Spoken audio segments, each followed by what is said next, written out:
रघुवीर बोया बहड़ावली, जय नरेश, धन्यवाद दोस्त। राम निवास जी, विकास जी, लोकेश कोड़ियाई, एसआर मेमरोट, सुनील जी लालसोट, मोनो मीना बनियानी, दिल्लू गोटड़ा, नरेंद्र मीणा बहड़ावली, नारेड़ा जी महेंद्र, निर्मल मीणा, महेंद्र जी चौधरी, मनोज पोसवाल, भगत मीना दिवसिया, करतार सिंह जी बोकण, लोकेश जी मीना, बहादुर मीना रानोली जी। मित्रों,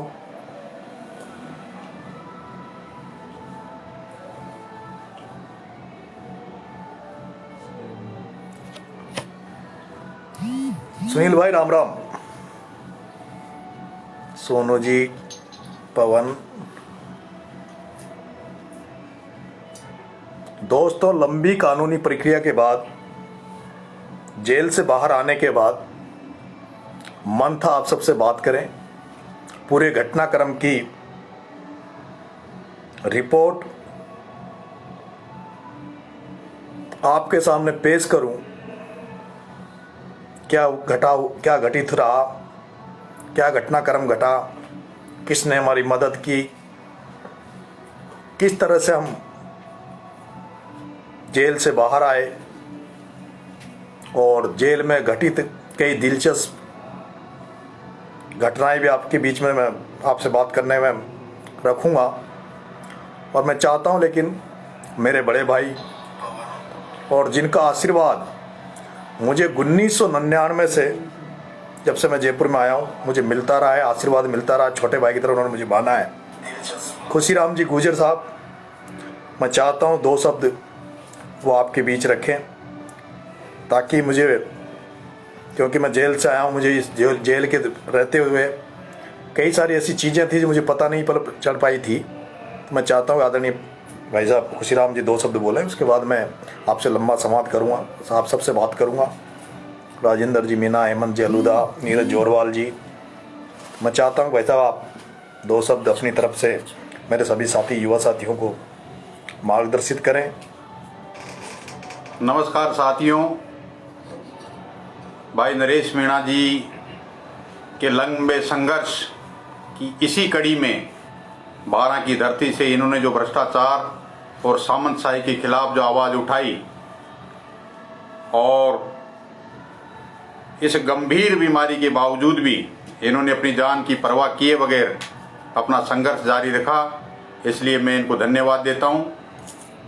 लेकिन जब कानूनी प्रक्रिया के बाद आज आप बाहर आए हैं, आप में वही जोश और वही जुनून है और आप लोगों का, हमारा सबका इनके प्रति जो स्नेह है और ये स्नेह बना रहे। लेकिन भाई नरेश मीणा जी इस बीमार हालत के बावजूद भी आप लोगों की मदद और संघर्ष के लिए हमेशा तैयार रहेंगे। इनमें वो जुनून है भगत सिंह वाला कि अधिकार अगर ना मिल पाए गांधी के सरल विचारों से, तो अपने हक छीने जाते हैं बॉस की हुंकारों से।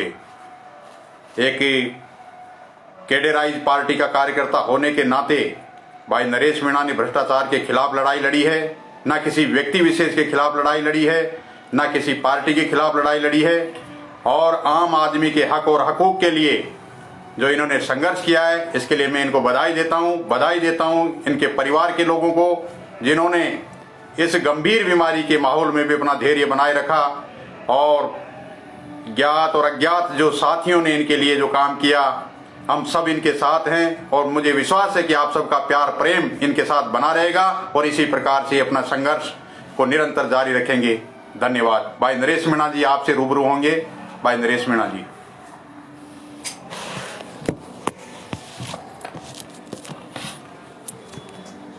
मेरे युवा साथियों,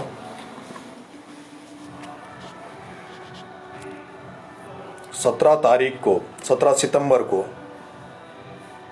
हमने 12 की धरती पर भ्रष्टाचार के खिलाफ एक मंत्री द्वारा जो 12 जिले में भ्रष्टाचार की जड़ें हर डिपार्टमेंट, हर कार्यालय, हर सरकारी ऑफिस में फैलाया हुआ था, उसके खिलाफ अपने आवाज़ को बुलंद किया। एक मुहिम हमने उस भ्रष्टाचार के खिलाफ 12 में चलाई थी। 17 तारीख सितंबर को अचानक से जब मैंने सुबह 9 बजे सोशल मीडिया को खोला तो मेरे एक साथी ने लाइव आकर एक बजरी के ट्रक को पकड़ा, और जब मैं उस लाइव को देख रहा था तो मुझे लगा कि मेरा एक साथी जो हमारी जो भ्रष्टाचार की मुहिम है उसके खिलाफ अकेला संघर्ष कर रहा है और वो संकट में है, पुलिस उसकी मदद नहीं करना चाहती। ऐसे में मुझे मजबूरन अपनी बीमारी की परवाह किए बगैर मुझे उस युवा साथी के साथ खड़े होने की जरूरत लगी, महसूस हुई, और मैं स्वयं अपने साथियों के साथ कुछ ही समय में वहाँ पहुँचा। मैंने पुलिस के अधिकारियों से, कर्मचारियों से गांधीवादी तरीके से, हिंसात्मक तरीके से बात की कि आप ये जो बजरी का ट्रक आया इसके खिलाफ कार्रवाई करें।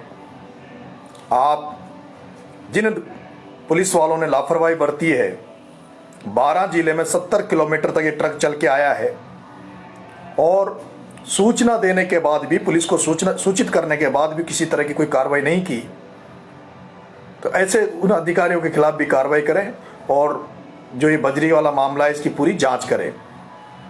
दोस्तों, सब चीज़ें आपके सामने थी। हम धरने पे बैठे थे, हमने वहाँ सीओ साहब आए, वहाँ सीआई साहब आए, उनसे हमने बात करी। हमने निवेदन किया, हाथ जोड़ के निवेदन किया कि साहब हम लोग अहिंसात्मक तरीके से अनशन के माध्यम से धरना दे रहे हैं, और अगर आपको ये उचित नहीं लगता तो हमें आप गिरफ्तार कर लीजिए।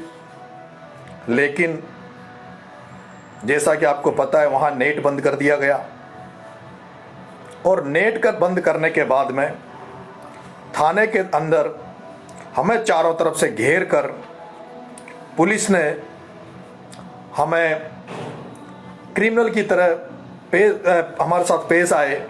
हमें बुरी तरह से लाठीचार्ज किया, हमारे ऊपर हमें बुरी तरह से पीटा, मेरे साथियों की चोटें आई, मेरे ऊपर चोटें आई, और उसके बाद हमें थाने में बंद कर दिया गया। बंद करने के बाद हम पर संगीन धाराओं में मुकदमा दर्ज किया, और मुकदमा दर्ज करने के बाद हमें जेल की काल कोठरियों में भेज दिया गया। और उनको लगा कि लाठीचार्ज से, पुलिस की कार्रवाई से, जेल भेजने से नरेश मीणा शांत हो जाएगा, नरेश मीणा आगे से कोई 12 में आंदोलन नहीं करेगा। उन्हें यह नहीं पता था कि जेल जाने से ऐसा कोई देश की राजनीति में जितने भी बड़े नेता बने हैं, चाहे वो गांधी जी से लेके, भगत सिंह जी से लेके, वर्तमान परिस्थितियों में लालू जी से लेके, इंदिरा जी से लेके,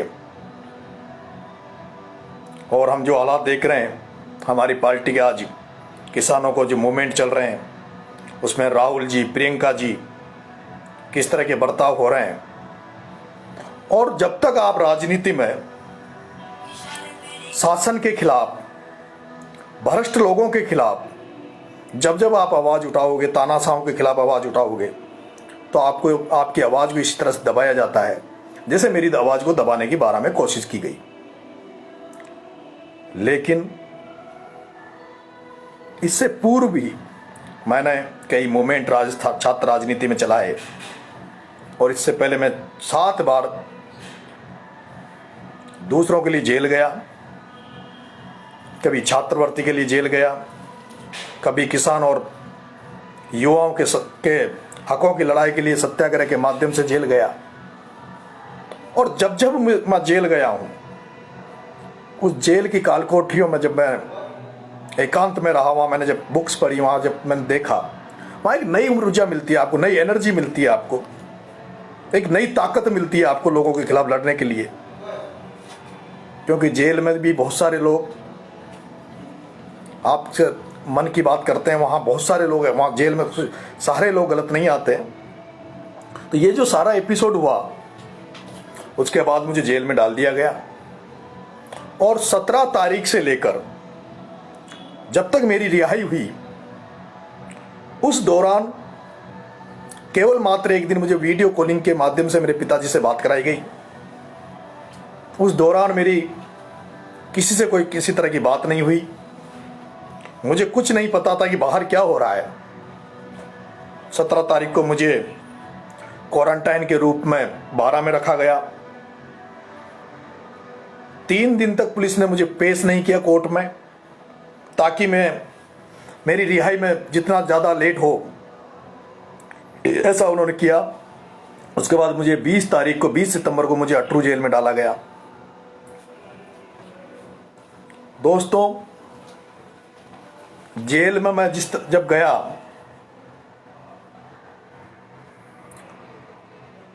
वहां बहुत सारी दिलचस्प घटनाएं घटी। बहुत सारे ऐसे लोग मिले जिन्हें वहां निर्दोष अटरू जेल में किसी को अफीम की झूठे मुकदमे लगा के डाले गए।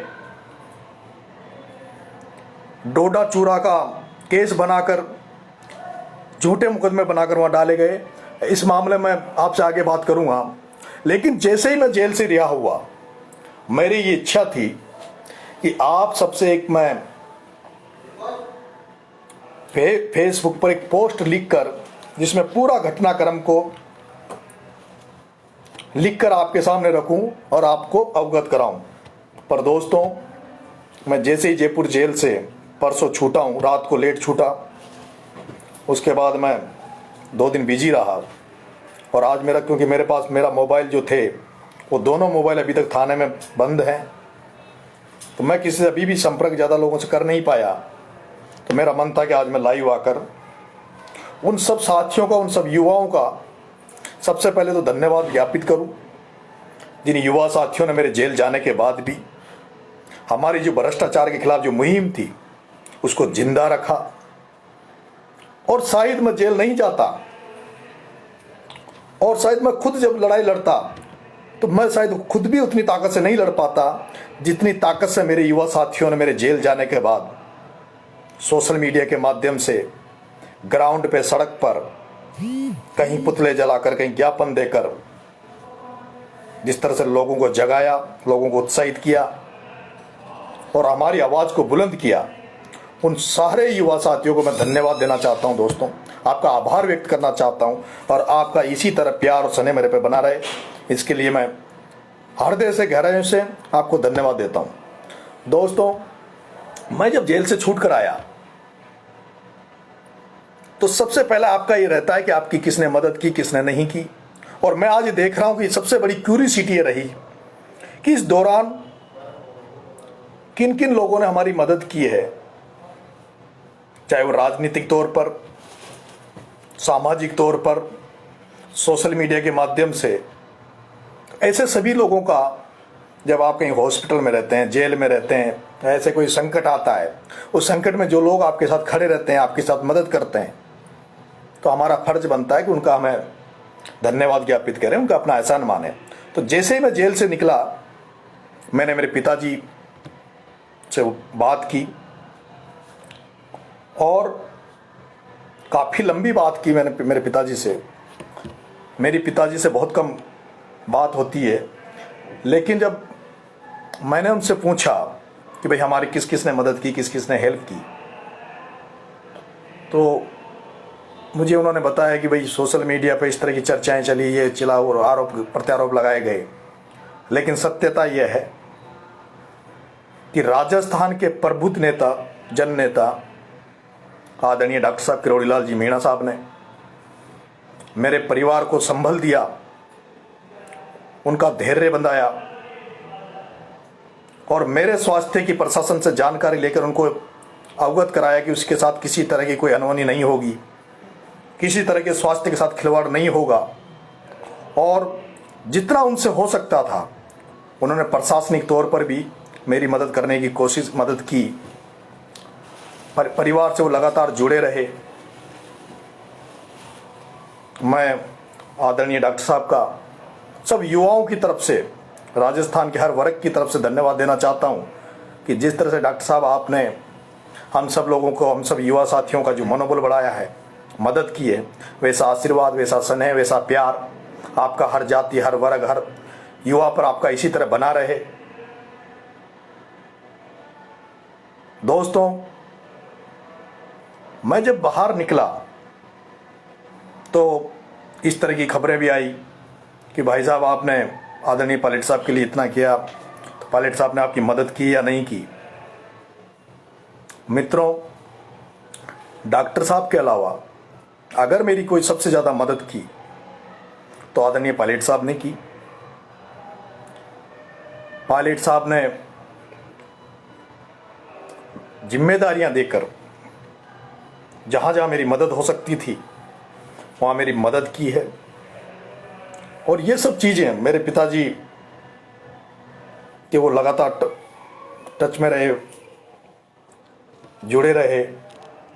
मैं आदरणीय डॉक्टर साहब का, आदरणीय पायलट साहब का धन्यवाद ज्ञापित करना चाहता हूं। मित्रों, राजनीति में अलग अलग नेताओं का अलग अलग नेचर होता है और मैंने देखा है कि आदरणीय पायलट साहब का नेचर एक कूल नेता की तरह है। वो धैर्य नहीं खोते, शांत स्वभाव के हैं। और आप सब जानते हो कि गुजर मीणा मूवमेंट चला, उस समय भी पायलट साहब ने धैर्य नहीं खोया। आज ये जो बीच में राजनीतिक एपिसोड कांग्रेस में चला, तब भी आपने उनको देखा होगा। और अभी आज की कंडीशन में पायलट साहब के लोगों को चुन चुन कर टारगेट बनाया जा रहा है, फिर भी पायलट साहब धैर्य से, क्योंकि लोग ये चाहते हैं कि पायलट साहब कोई गलती करे और कांग्रेस में उनको बदनाम किया जाए, लेकिन वो एक सच्चे कांग्रेसी हैं और हम सब लोग कांग्रेस में रहकर कांग्रेस को मजबूत कर रहे हैं। हम सभी चाहते हैं कि कांग्रेस मजबूत हो, कांग्रेस में अच्छे लोग आए। हो सकता है हमें अभी नहीं, लेकिन कांग्रेस हमें समझने की कोशिश करेगी। दोस्तों, ये जो एपिसोड पूरा घटित हुआ, इस एपिसोड में 12 की राजनीति में जहां एक तरफ हजारों लाखों युवा साथियों का मुझे प्यार मिल रहा था, स्नेह मिल रहा था, उस दौरान भी जब मैं जेल में था, प्रमोद जैन भाया जो मंत्री था, उसने मुझे बदनाम करने की कोशिश की। उसने कुछ गिनती के जो उसके, जिसे हम क्या कह सकते हैं कि जो पाल रखे हैं, जिन्हें वो 2 साल से राम राम नहीं कर रहा था, राम राम ले नहीं रहा था उनको ढूंढा, उनको बुलाया, उनको ठेकेदारी दी, उनको पैसा दिया, लालच दिया, उनको पंचायत राज में टिकटों के ऑफर दिए और उनसे कहा कि आप नरेश मीणा के खिलाफ मोर्चा खोलो। और आप सब जानते हो, एक 12 में मीटिंग की गई और मुझे इस तरह से पेश किया गया कि केवल नरेश मीणा मीणाओं की राजनीति करना चाहता है और मीणाओं में भी इसको कोई स्वीकार रहता नहीं है, मीणा लोग भी इसके साथ नहीं हैं। वहां 10-20 मीणाओं के ऐसे कुछ लोगों को उन्होंने बुलाकर मीटिंग करवाई और बहुत सारे वहां आरोप लगाए गए। मैं आपसे कहना चाहता हूं, मेरे पे 15 मुकदमे अब तक लगे हैं, जिनमें 8 मुकदमों में मैं बरी हो चुका हूं। 5 मुकदमे मेरे पे अभी लंबित हैं कोर्ट में और 2 मुकदमों की मेरी CID-CB में जांच चल रही है। एक भी मुकदमा मेरा व्यक्तिगत नहीं है। जितने भी मुकदमे हैं मेरे पे, संगीन धाराओं में भी मुकदमा जैसे 307 वगैरह, लेकिन वो मुकदमे हैं जो छात्र राजनीति के दौरान, जो छात्र संघ चुनाव में जो झगड़े हो जाते हैं, उस टाइम पे वो लगाए गए और उन सब में मैं बरी हूं, लेकिन वो रिकॉर्ड में मेरे लगाए गए। वहां जब वो मीटिंग हुई, उसमें उन्होंने इस तरह का मुझे पेश करने की कोशिश की कि ये जो छिछोरी राजनीति करना चाहते हैं या इस तरह की राजनीति करना चाहते हैं। मैं उनसे कहना चाहता हूं, उन लोगों से कहना चाहता हूं कि इस अंता मांगरोल में एक व्यक्ति मोहन जी बोरदा हुए, जो कांग्रेस पार्टी में काम करते थे और कांग्रेस पार्टी के बहुत मजबूत सिपाही थे। 12 से 2 बार जिला परिषद का चुनाव जीता निर्दलीय। कांग्रेस ने टिकट नहीं देती थी, प्रमोद जैन भाया उनको टिकट नहीं मिलने देता था। 2 बार निर्दलीय चुनाव जीते, वहां के जितने भी ठेकेदार बनते उनको उन्होंने निर्दलीय चुनाव में हराया। जो मेरे खिलाफ आज खड़े थे उनको सबको चुनाव में हराया। उसके बावजूद भी उनको जिला प्रमुख नहीं बनने दिया था। एक हमारा जो किशनगंज से एक लड़का था रामेत मीना, जो मेरी तरह ही पढ़ा लिखा था, ऊर्जावान था, 12 की राजनीति में कुछ कर सकता था, उस रामेत को जब प्रधान बनने का नंबर आया तो उसको प्रधान नहीं बनने दिया और उसकी जगह एक ऐसे व्यक्ति को प्रधान बिठाया गया जिसको हिंदी भी बोलनी नहीं आती थी। और ये जो लोग, जिनको अच्छे लोगों को मार कर, अच्छे लोगों की राजनीति को खत्म कर कर, जिनको पद दिए गए, जिनको स्वार्थवश गुलाम बनाने के लिए पैदा किया गया, उन लोगों ने मेरे खिलाफ वहां मीटिंग करी और बदनाम करने की कोशिश की। और वो सब युवा साथियों ने उनको देखा और उनकी जिस तरह से सोशल मीडिया में उनकी भर्त्सना की, उसके बाद में एक बड़ी मीटिंग मेरे लिए आयोजित वहाँ हुई। मेरे युवा साथियों ने वहाँ मीटिंग की, लेकिन जब उन्होंने मीटिंग की तो उसे मीडिया में दबा दिया गया, उनकी आवाज़ को दबा दिया गया। दोस्तों, हाड़ौती की जो राजनीति है उस पर मैं कुछ क्लियर करना चाहता हूँ कि हमारी हाड़ौती में कोटा जो संभाग है, कोटा, बारां, बूंदी, झालावाड़, ये 4 जिले आते हैं। यहाँ एक टाइम ऐसा था जब ब्राह्मण समाज के कुछ नेता राजनीति में थे, जैसे रघुवीर सिंह जी कौशल, ललित किशोर जी चतुर्वेदी साहब, दाऊदयाल जी जोशी, छबड़ा में नंद किशोर जी शर्मा। पहले इन कुछ लोगों ने मिलकर उस ब्राह्मण राजनीति को खत्म किया। उसके बाद हमारे यहाँ राजपूत समाज का, क्योंकि हाड़ौती में जो राज परिवार रहा है, कोटा दरबार जो रहे हैं, बरदराज सिंह जी, इजराज सिंह जी, और राज परिवारों ने हमेशा वहाँ किसानों की आवाज़ को बुलंद किया, किसानों के साथ वो रहे थे। और इनको यह था कि इनको भी निपटाना है। तो इजराज सिंह जी कांग्रेस के सांसद थे उस समय, उनके महल पे पत्थरबाजी करवाई। बाद में भरत सिंह जी जो एक ईमानदार राजपूत नेता थे, आज वो एमएलए हैं, पहले मंत्री रहे, उन पर इन्होंने हमला करवाया और उनकी राजनीति को इन्होंने ठप में लगाया। दुर्भाग्य हमारा है कि इजराज सिंह जी पर हमला हुआ, भरत सिंह जी पर हमला हुआ, उसके बावजूद भी हाड़ौती का राजपूत समाज चुप बैठा रहा। मित्रों, आज पूरी हाड़ौती में एक जैन समुदाय है जिसके 1000 वोट नहीं है। प्रमोद जैन की जाति के 60 वोट अंता में नहीं है। प्रताप सिंह सिंघवी जैन के 60 वोट छबड़ा में नहीं है। और फिर भी पूरी हाड़ौती में इन्होंने राजनीतिक तौर पर कब्जा कर रखा है।